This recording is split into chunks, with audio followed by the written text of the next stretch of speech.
Company का EPS बढ़ रहा है, but does that mean that company profits are also increasing? So basic formula EPS का होता है net profit divided by the number of outstanding share of the company. For example, अगर किसी company का नेट प्रॉफिट 100 का है and उसके number of outstanding share 100 है, तो उसका जो ईपीएस होगा that will be equal to 1। जो आउटस्टैंडिंग शेयर होता है उसका मतलब ये होता है वो सब शेयर जो प्रमोटर के अलावा जो बाकी शेयर्स अवेलेबल है पब्लिक के पास to buy sell and trade. So let's take an example to understand कैसे ईपीएस बढ़ता है, गिरता है और कैसे नंबर ऑफ आउटस्टैंडिंग उसमें रोल प्ले करते हैं। सो जो ग्रोथ आ रही होती है किसी भी कंपनी में, क्या वो ऑर्गेनिक तरीके से आ रहे होते हैं या इनऑर्गेनिक तरीके से? ऑर्गेनिक ग्रोथ का मतलब ये होता है कि कंपनी के प्रॉफिट्स भी बढ़ रहे हैं, उसके साथ साथ कंपनी का ईपीएस भी बढ़ रहा है, but due to the growth of the company's profit. Inorganic growth का मतलब होता है कंपनी का ईपीएस तो बढ़ रहा है पर प्रॉफिट की वजह से नहीं, उसके जो बेस है नंबर ऑफ आउटस्टैंडिंग शेयर की वजह से बढ़ रहा है। आइए इस वीडियो में देखते हैं कि कैसे हम इसको एक प्रॉपर वे से एनालाइज कर सकते हैं। लेट्स टेक कंपनी ए। इसका 2023 में जो प्रॉफिट था दैट वाज 100 सीआर एंड 2024 में प्रॉफिट रह गया 80 सीआर एंड 2025 में वो प्रॉफिट रह गया वापस 100 सीआर पे आ गया। पर अगर हम इसके नंबर ऑफ आउटस्टैंडिंग शेयर्स देखें, जो 2023 में जो शेयर थे दैट वाज 50 सीआर आउटस्टैंडिंग। तो 2024 में क्या हुआ, कंपनी ने अपने शेयर्स बाय बैक कर लिए। कंपनी ने 10 सीआर अपने शेयर मार्केट से बाय बैक कर लिए। सो पहले जो कंपनी के 2023 में आउटस्टैंडिंग शेयर्स थे वो थे 50 करोड़। अब इस साल कंपनी ने 10 करोड़ शेयर्स बाय बैक कर लिए, तो total number of outstanding shares कितने रह गए? 40 सीआर। मतलब 40 सीआर शेयर है जो पब्लिक के पास है ट्रेड कर। तो अगर हम ईपीएस कैलकुलेट करें 2023, 24, 25 का इस डेटा के हिसाब से, तो 2023 में क्या था, नंबर ऑफ आउटस्टैंडिंग शेयर थे 50 सीआर एंड नेट प्रॉफिट हुआ था 100 सीआर का। तो 100 डिवाइड बाय 50 दैट वाज 2। तो ईपीएस आ रहा था 2 का 2023 में। 2024 में क्या हुआ, जो प्रॉफिट वो गिर के रह गया 80 सीआर का, बट जो आउटस्टैंडिंग शेयर था वो भी कम हो गए 40 सीआर पे, क्योंकि कंपनी ने 10 सीआर के शेयर बाय बैक कर लिए। तो इसमें ईपीएस वो भी रह गया 2।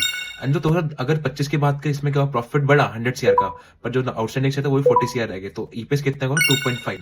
तो आपको लग रहा होगा 2023 से 2025 तक ईपीएस बढ़ा है, पर अगर आप प्रॉफिट वाइज देखोगे प्रॉफिट सेम रहा है। तो चेंजेस जो आया है ना, वो आया है डिनोमिनेटर की वजह से। डिनोमिनेटर में क्या होता, जो नंबर ऑफ आउटस्टैंडिंग शेयर्स थे ना वो कंपनी के कम हो गए थे, उसकी वजह से क्या हुआ, ईपीएस बढ़ गया। फॉर एग्जांपल, अगर आप 10 को 2 से डिवाइड करोगे तो आंसर आता है 5, पर अगर आप 10 को 1 से डिवाइड करोगे तो आंसर आएगा 10। तो वैसे ही जो हमें ग्रोथ दिखी, हमें लगा कि ईपीएस बढ़ गया है, हम यूजुअली सोचते हैं ईपीएस बढ़ा होगा प्रॉफिट की वजह से, पर इसमें ये नहीं हुआ। जो ईपीएस बढ़ा वो बढ़ा किसकी वजह से, आउटस्टैंडिंग शेयर कम हो गए। तो इसको बोलते हैं इनऑर्गेनिक ग्रोथ का एग्जाम्पल, कि कंपनी के जो प्रॉफिट तो वो तो सेम ही रहे, बट क्या हुआ, ईपीएस में चेंजेस जो है वो किसकी वजह से है, नंबर ऑफ आउटस्टैंडिंग शेयर की वजह से। So now we will take one more example to understand कि कंपनी का प्रॉफिट बढ़ रहे हैं पर फिर भी कंपनी का जो ईपीएस है वो कम हो रहा है। सो ऐसा केस तब होता है जब कंपनी के जो आउटस्टैंडिंग शेयर्स हो वो बढ़ जाए। ये बढ़ते किस केस में, जब कंपनी कोई बोनस या स्प्लिट अनाउंस करता है। For example, last year company के जो प्रॉफिट थे दैट वाज 100 सीआर एंड उसके जो नंबर ऑफ आउटस्टैंडिंग शेयर थे वो थे 50 सीआर। इस ईयर कंपनी ने एक 1:1 का बोनस अनाउंस किया, तो जो कंपनी के 50 सीआर शेयर थे वो हो गए 100 सीआर शेयर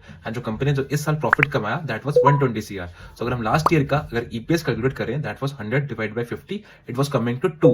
तो इस साल अगर हम कंपनी का ईपीएस कैलकुलेट करें that was 120 divided by the 100 CR, it is coming to almost 1.2। पर देखा जाए कि कंपनी का जो ईपीएस है वो 2 से 1.2 आ गया, तो मतलब ईपीएस गिरा है। पर रीजन कंपनी का जो ईपीएस गिरा वो ये नहीं कि कंपनी के प्रॉफिट खराब है, कंपनी का प्रॉफिट तो उल्टा बढ़ा है, 100 से 120 सीआर हुआ है। जो रीजन है जिसकी वजह से कंपनी का जो ईपीएस खराब हुआ है वो रीजन है नंबर ऑफ आउटस्टैंडिंग शेयर्स बढ़ गए हैं। तो जो कंपनी का जो ये ग्राफ दिख रही है, एक कंपनी के जो उसकी प्रॉफिटेबिलिटी है उससे नहीं आई है, ये आई है एक इनऑर्गेनिक तरीके से। तो जब भी हम कंपनी को एनालाइज करें तो ये सब चीजें हमें देख के कंपनी के बारे में डिसीजन लेना चाहिए, वेदर कंपनी इस साल जो प्रॉफिट कमाया है, इस साल जो कंपनी का ईपीएस है वो बढ़ा है, गिरा है, पर उसका हमें हमेशा एक रीजन ढूंढना है, क्यों बढ़ा है, क्यों गिरा है। इसी को एक मजेदार एनालिस्ट कहते हैं जो सही तरीके से कंपनी को एनालाइज करता है एंड अपने डिसीजन बना पाता है। अगर आपको ये वीडियो अच्छी लगी so follow me for more such content and do like my videos.